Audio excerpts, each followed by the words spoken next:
fell, thus causing considerable confusion in Poland. A German PK man with the first wave of troops to cross the Polish border reported on the men's mood.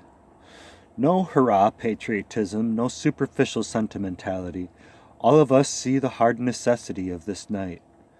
PK Sonderführer Albert Kusian, who's now lives near Hamburg, stayed in Warsaw to chronicle life in the Warsaw Ghetto, using his Leica with 3.5 Elmar lens to capture the misery and suffering of the ghetto's inhabitants. I photographed everything in sight. The subject matter was so interesting. I took pictures in the morgue and at the Jewish cemetery. Bodies of Jews who had died during the night were laid out on the pavements for collection in the morning. I'd wait until the collectors came and then take pictures of them. In the early stages of the invasion of Poland, neutral correspondents in Berlin were fed with a stream of photographs, reports, and newsreels, and in the last stages of a brief campaign, the few favored correspondents were allowed to follow the German army at a safe distance to corroborate what they had already been told. German or American newspapers were full of German photographs. Reports from Berlin dominated the news pages. Newsreels of the Polish campaign appeared in cinemas across the United States. In Britain there was an outcry.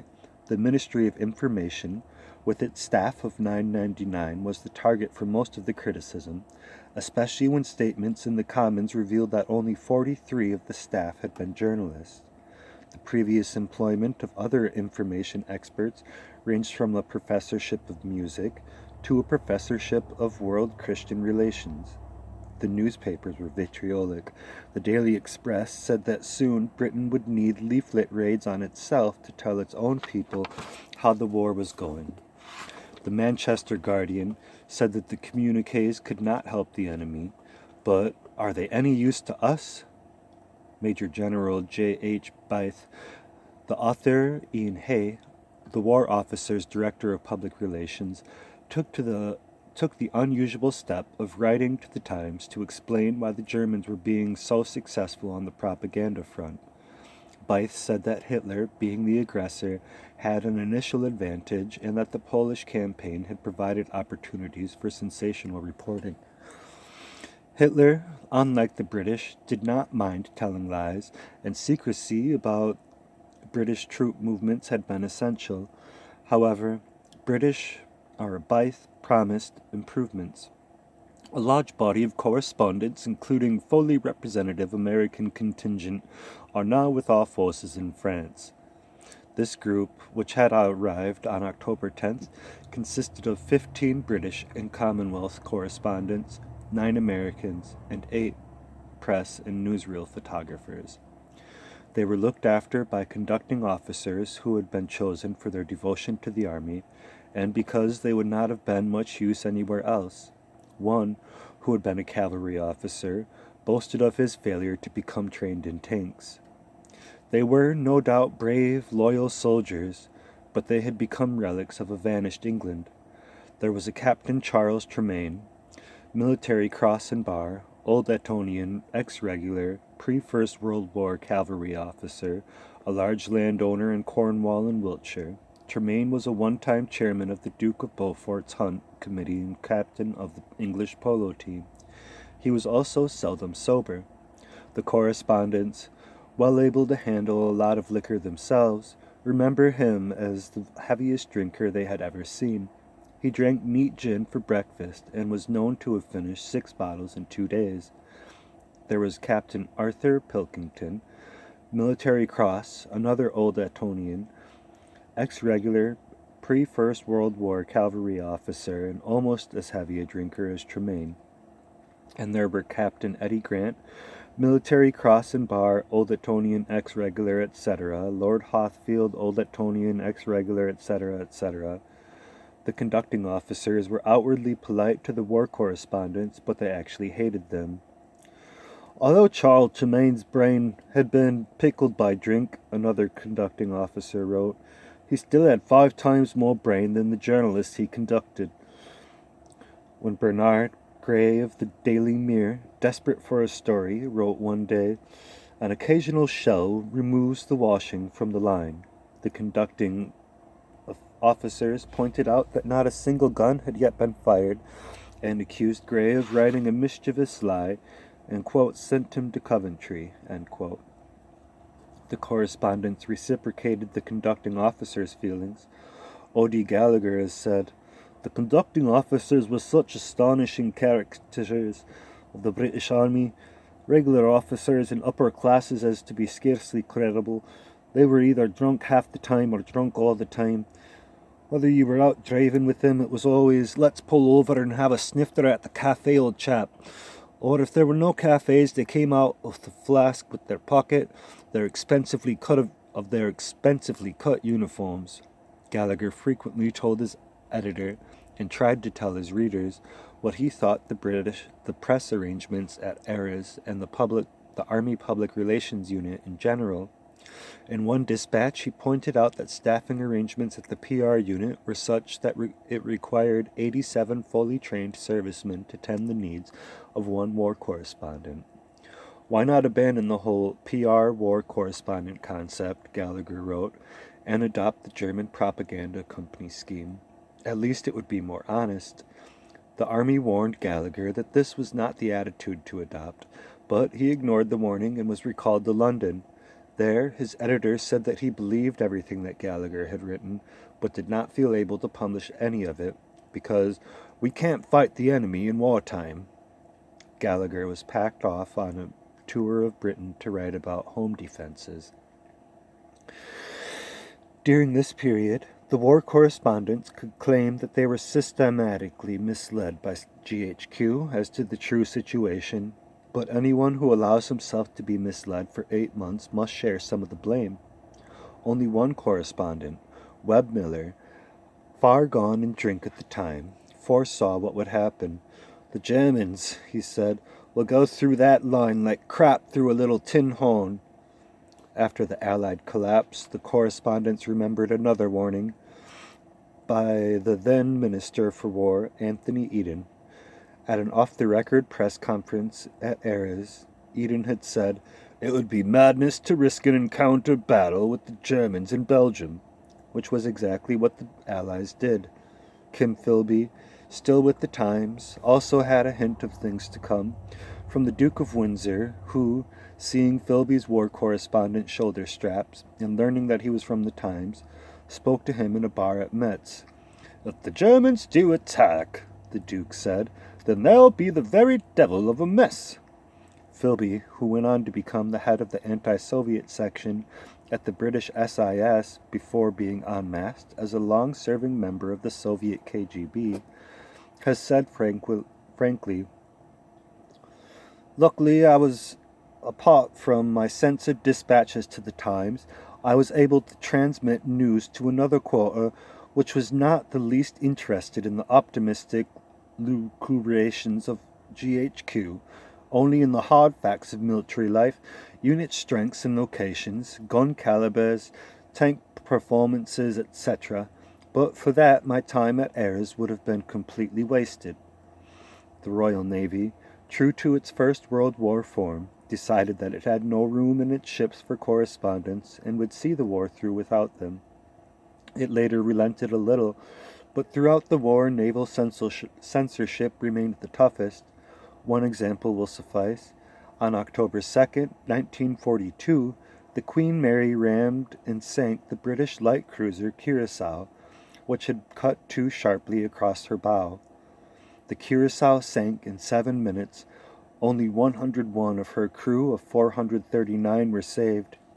Clinton B. Conger of the United Press was on board the Queen Mary and sent an eyewitness report to his office. The British Admiralty sat on the story until the end of the war, releasing it on May 5, 1945. Correspondents with the RAF at first thought that conditions would be much better than with other services. The RAF had appointed experienced newspapermen as service press officers under Wing Commander Stanley Bishop, formerly the chief reporter of the Daily Express, and the Army Having dithered about finding a cross-channel transport for the war correspondents, the RAF offered to fly them. This so infuriated the Army that it threatened to withdraw accreditation from any correspondent who accepted the offer.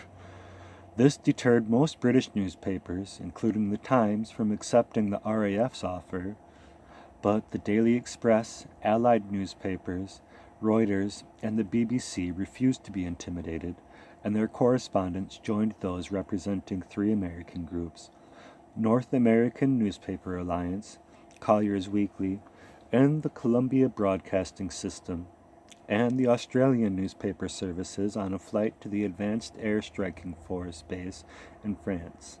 But after this promising start, arrangements for the correspondents quickly became even more confused than in the Army. Stories that the field censor at the base in France banned as being a danger to security were given out to newspaper by the Air Ministry in London. When newspapers cried out for photographs, 3 photographers were accredited to the RAF for the duration: Stanley Devon of the Daily Sketch, Henry Hauser of Keystone, and John Daventry of the Sport and General News Agency. But they were official photographers and had to hand over their photographs to the Ministry of Information, which then distributed those it approved. Major stories, such as the King's visit to France, resulted in chaotic arrangements for photographers and correspondents alike, with restrictions on their numbers and a ban, later lifted, on reporting the visit at all. Matters reached a head when Air Marshal A.S. Barat, Commander-in-Chief of the British Air Forces, issued an order setting out new arrangements for correspondence. Only service press officers were to be allowed to visit air stations. They would only gather news, write it, and later hand it to correspondents, who would then telephone it to their newspapers. Correspondents themselves were banned from bases and prohibited from conversing with officers or men of the RAF under any circumstances. As a means of protest, correspondents contacted their officers and requested to be recalled. The BBC was the first to respond, and its correspondent, Charles Gardner, led the return to London. The situation then, in the early months of the war, the Boer War as it was called, was for a large contingent of the war correspondents in France there was little or nothing to report. And, presumably, if there had been anything to write, the system of field censorship would have made certain that nothing important actually got into print. In contrast, the German PKs were probably more active during this period than anyone else. Although their role was markedly different from the traditional one of a war correspondent, it was primarily to try to influence neutral newspapers and correspondents in the belief that they, in turn, would influence Allied morale. The procedure was two-pronged: to create the illusion that the West Wall, the Siegfried Line, was impregnable, and to establish the belief that the Germans planned no aggression. To this end, PK men churned out reports about the strength of the West Wall, which, in fact, was far from finished. Photographs showed groups of neutral correspondents touring the bunkers that had been completed. American newspapers were soon writing about these magnificent defense works. A PK unit film put together as a documentary for release to neutral distributors. It probably could have been safely shown in Germany, so cleverly did it conceal the pitiful state of preparedness that actually existed along most parts of the wall. To demonstrate Germany's peaceful intentions on the Western Front, the PK men set up loudspeakers aimed at the French troops along the Upper Rhine, and organized concerts with the French flavor.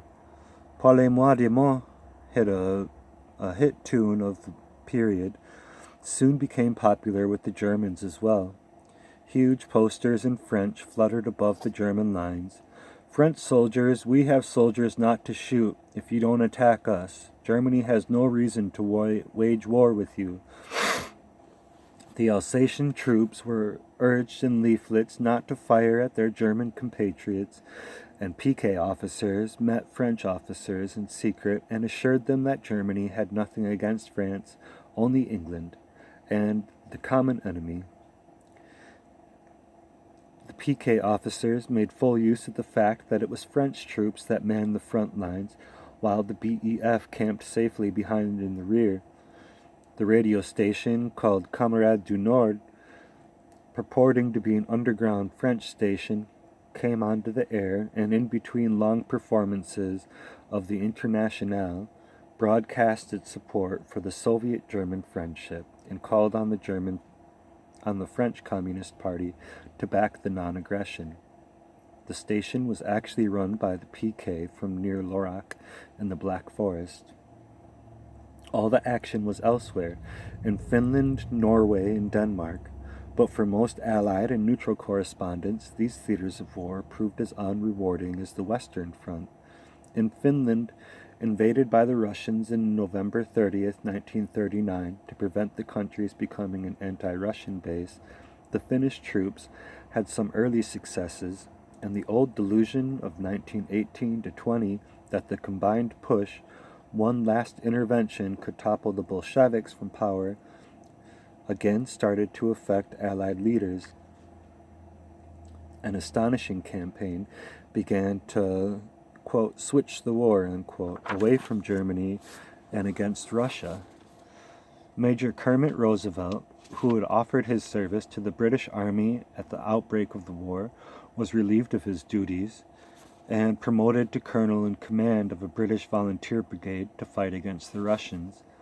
Lady Astor tried to enlist American war correspondents as recruiting agents, and a British officer told Drew Middleton of the Associated Press, "We'll all be marching against Russians in the spring." Britain sent off arms and troops, and the Sunday Times suggested that the Baku oil fields be bombed. 100 war correspondents from Germany and from Allied and neutral countries rushed to Helsinki. The Russians refused to have them to cover the story. They got nothing worthwhile, despite the presence of such experienced American correspondents as Webb Miller and Leyland Stowe of the Chicago Daily News, and the charm of women correspondents like Virginia Coles of the Sunday Times of London. The Finns showed an unshakable determination to allow no correspondence anywhere near the real fighting. Stowe complained that stringent restrictions were placed on what correspondents could see long before anything they could have wrote came under the censors' blue pencil. On the Western Front, they have war without combat. On the Finnish front, we have war without correspondence. And such reports as did appear were strongly pro-Finnish. One newsreel director was so anxious to show Soviet planes bombing Helsinki that when he could obtain no genuine film, he used some old Spanish Civil War clips instead, and hoped that no one would notice the absence of snow. During this time, no one seemed prepared to question the fact that the Allied efforts to help the Finns against the Russians greatly exceeded their efforts to help the Poles against the Germans. Early Finnish successes were exaggerated. The Finns have succeeded in repulsing the Russian onslaught with some of the most spectacular fighting in history, wrote Miss Cowles. This over-optimistic reporting was unjustified, and the collapse of the Finnish army soon proved. On October 8, 1940, the Allies mined Norwegian waters, violating Norway's neutrality, in an attempt to cut off Germany's access to Sweden's raw materials. The Germans replied the next day by invading Norway across Denmark. Again, the German correspondents at the spearhead of the attack, with the excellent communications, were at advantage. There were 5 PK men on board the heavy cruiser Blucher, which was sunk, and the attack on Oslo by the guns of Oscarsburg fortress. 4 were killed, but the 5th, Max Ehlert, a photographer, survived to write his story and to save his pictures, but they were not wanted. It was a firm PK rule throughout the war that dead German servicemen were never to appear in photographs or on film, and alert shots of the last minutes of the Doomblüke were deemed negative and not distributed. By the end of the Norwegian campaign, the German correspondents had turned in 300 dispatches, 250 photographs, and 54,000 feet of documentary film, and a fifth of their detachment had been killed in action. From a propaganda view, the rest was well worth the cost. Demands from neutral countries, especially the United States, for PK reports and photographs was exceptional, mainly because of the paucity of material from the Allies' side. Dispatches from PK correspondents, such as Werner Keller, who flew with the Luftwaffe to bomb Tromsø, north of Narvik, and from Kurt W. Merrick, who was with General Wilhelm Keitel on the Narvik region, appeared in many newspapers around the world. Merrick was later well known under the pseudonym C.W. Sarum as the officer of gods, graves, and scholars. In contrast, Allied reporting was highly misleading. The Glasgow Evening News, for example, reporting the campaign as a triumph in May 29, just 9 days before the Allied forces in Norway were evacuated.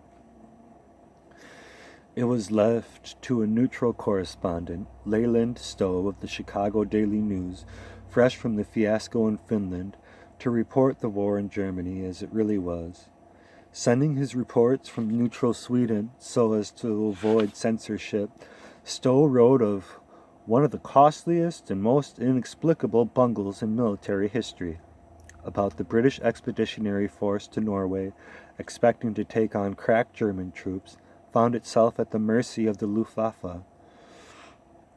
They were dumped into Norway's deep snows and quagmires of April slush without a single anti-aircraft gun, without one squadron of supporting airplanes, without one single piece of field artillery, Stowe wrote. Outnumbered, outgunned, and without air cover, the British forces was cut to pieces and forced to withdraw. As for gallant Norway, Stowe introduced American readers to the leader of a pro-Nazi Norwegian party, Major Vidkun Quisling, whose dubious contribution to the Second World War was to add another word to the English language. Quisling, 1940, a collaborationist traitor to one's country, the Oxford English Dictionary. Stowe reported that, far from resisting valiantly against the massive odds, Norway's capital of nearly 300,000 inhabitants was occupied by a German force of approximately 1,500 men, without dropping a bomb, without firing a shot within the city limits. Stowe explained in detail how treason on the part of a highly placed Norwegian civilian and defense officials had resulted in Norway's capital, all her principal seaports, and her strategic coastal defenses falling into German hands, quote, like an overripe plum, end quote, in 12 bewildering hours. Quote, this gigantic conspiracy must undoubtedly rank among the most audacious, most perfectly oiled political plots in the last century. Stowe's dispatches and the mass of material from the German correspondents dominated the American press. Little came from British sources, and that little was mostly wrong.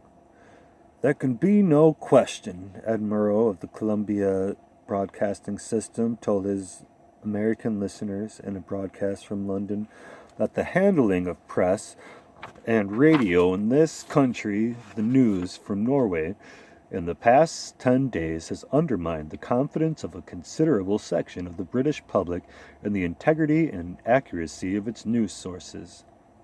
As for official news, the Ministry of Information found few in the United States prepared to listen.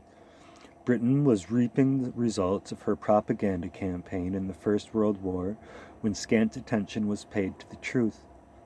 Now, every British claim, every story set out by the ministry was automatically labeled propaganda. Any statement from a British war correspondent that showed Britain in a good light was dismissed as an attempt to influence American opinion, an effort to drag out the United States once again into a European war. Complaints from American war correspondents about British censorship and restrictions on their movements were seen as proof of Britain's determination to hide the truth about the war. America is certainly hard to please, the New Statesman and Nation complained. We are both required to fight a full-blooded war, sometimes judging from comments, a box office war for the benefit of American correspondents, and also we are expected to be plaster saints. In May 1940, the Boer War ended. Germans struck through Belgium, Holland, and Luxembourg, and events moved so fast, communications, for those correspondents not running for their lives, broke down. Germans again fared best. It's easier to report with a victorious army than one within rapid retreat. German correspondents were in general Heinz Guderian's tanks as they rolled across France. The young tank generals were well disposed to correspondence and understood better than old infantry commanders like Rundlestedt, Bach, or Lieb the value of a good image at home. A top correspondent, an Operativer, was able to nominate the Ministry Propaganda, the paper in which he preferred his stories to be published, by selecting papers that Hitler was known to read, the Deutsche Allgemeine Zeitung and the 12 Blatt, the Berliner Zeitung, and the Völkischer Beobachter. A correspondent was able to exercise considerable persuasion with the generals who could see the advantage of being favorably described in dispatches their leader would be certain to see. German correspondents flew in bombers, jumped with parachute troops, and marched with the infantry through the abandoned towns of Belgium and northern France, as the Blitzkrieg shoved the Allies back toward the Channel. As might be expected, their reports were peppered with praise for the heroic warriors of the Third Reich and for their leader, brilliant in battle, magnanimous in victory. Thus it was a relatively weak German paratroop unit, inferior in numbers and weapons, a small body of death-defying men, hurtled from the air into the midst of iron and fire, and through their boldness and cold-bloodedness captured this strong bastion of the Belgian defensive girdle, wrote a PK man, Kriegsbeater Mansfield. The fall of the garrison at Eben Emiel, and then, probably the most strikingly fortified post in the world, another PK reporter, Sonderführer Kiegeben Schmidt, marched into Paris with the first German troops. Quote, the soldiers of Greater Germany have conquered Paris, but only the generosity of a German leadership. And that means the Führer, the commander-in-chief himself, protected Paris from the fate of Warsaw, end quote. The majority of the working-class Parisians preferred to stay in their homes rather than flee. Kiekeben Schmidt wrote, in contrast with those with a bad conscience, such as plutocrats, Jews, and other warmongers, had speedily deserted the city, end quote. This report did not tally with what the American correspondents, following hard on the heels of the German advance, found in the French capital. Louis P. Lochner, writing for the Associated Press, managed to get his version past the German censor. Except for Parisian police standing at street corners, there was hardly a soul in this city of over 4 million. Everybody had fled before Germany's irresistible advance. 70% to nearby towns and villages, 30% to the privacy of their homes. The censor probably passed Lochner's message because it came over as basically sympathetic to the Germans. Explaining Hitler's choice of the German division to parade the Champs-Élysées, Lochner wrote, they had covered themselves with military glory during the Battle of Kutno in Poland. The general's own words, they have fought 50 battlefields, they've sculpted the best German oak, their eyes shine as they go forth to battle, just as they shine now parading here. The swiftness of the German advance wrecked most American plans for covering the war. The time-life scheme, among the most elaborate of any journalistic enterprises, fell to pieces under the dual strains of a constantly moving front and implacable French censorship. Some correspondents were fortunate. C. Brooks Peters, of the New York Times, accompanied German forces occupying the Netherlands and wrote an account of the bombing of Rotterdam. It was heavily censored, but Peters managed to get across the fact that, the bombing having taken place after the city had surrendered, it had no military justification. M.W. Fodder of the Chicago Daily News was with the caravan of Belgian refugees fleeing from the German army yet again.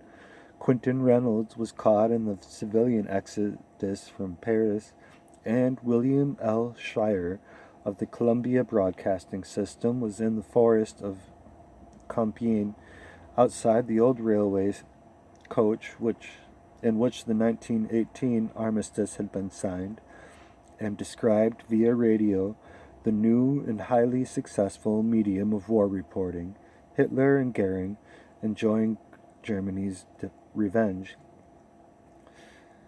Now we get our picture through the dusty windows of the historic old wagon-lit car. Hitler and the other German leaders rise from their seats as the French enter the drawing room. Hitler, we see, gives the Nazi salute, the arm raised. The German officers give a military salute. The French do the same. Hitler, so far as we can see through the window just in front here, does not say anything.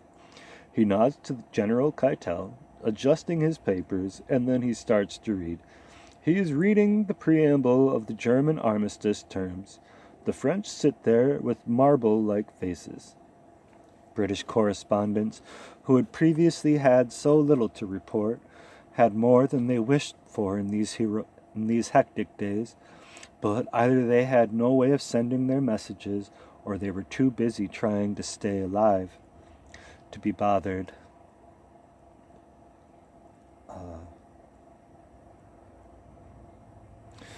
Those correspondents who had requested their recall to London as a protest against petty restrictions and censorship had hurried back to France at the first news of the German push. By May 24th, most of them were in London again, having been forced to run from Dunkirk by the speed of German advance.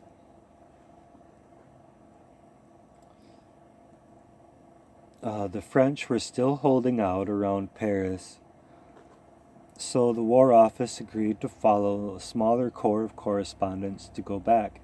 6 British, each representing 2 papers, 1 BBC radio man, 2 newsreel cameramen, 2 official photographers, and 3 Americans, Ed W. Beatty of the United Press, Drew Middleton of the Associated Press, and G.R. Nixon of International News Service.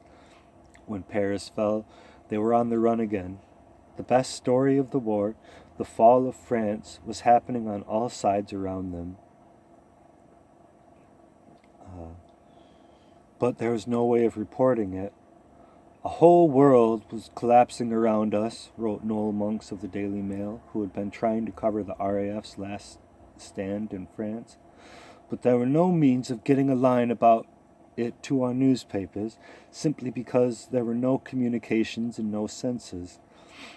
Monks had one particular story he wanted to send. The French had refused the RAF survivors any airfield facilities, thus ending all further chance of resistance. But this example of the collapse of Anglo-French relations went unreported as Monks and his colleagues struggled down to Bordeaux. There they were evacuated by ship and arrived back in Britain, the last of the correspondents to return, on June 25th. The bulk of the British army had been evacuated at the beginning of the month from Dunkirk, and Britain was still reflecting the elation that this, quote, snatching glory out of defeat, end quote, had brought. It is worth looking at Dunkirk because it became the first great myth of the Second World War, perhaps the greatest, the origin of the, quote, Dunkirk spirit, unquote, that many believe was crucial to victory, and the way was reported at the time was a major factor in establishing this myth.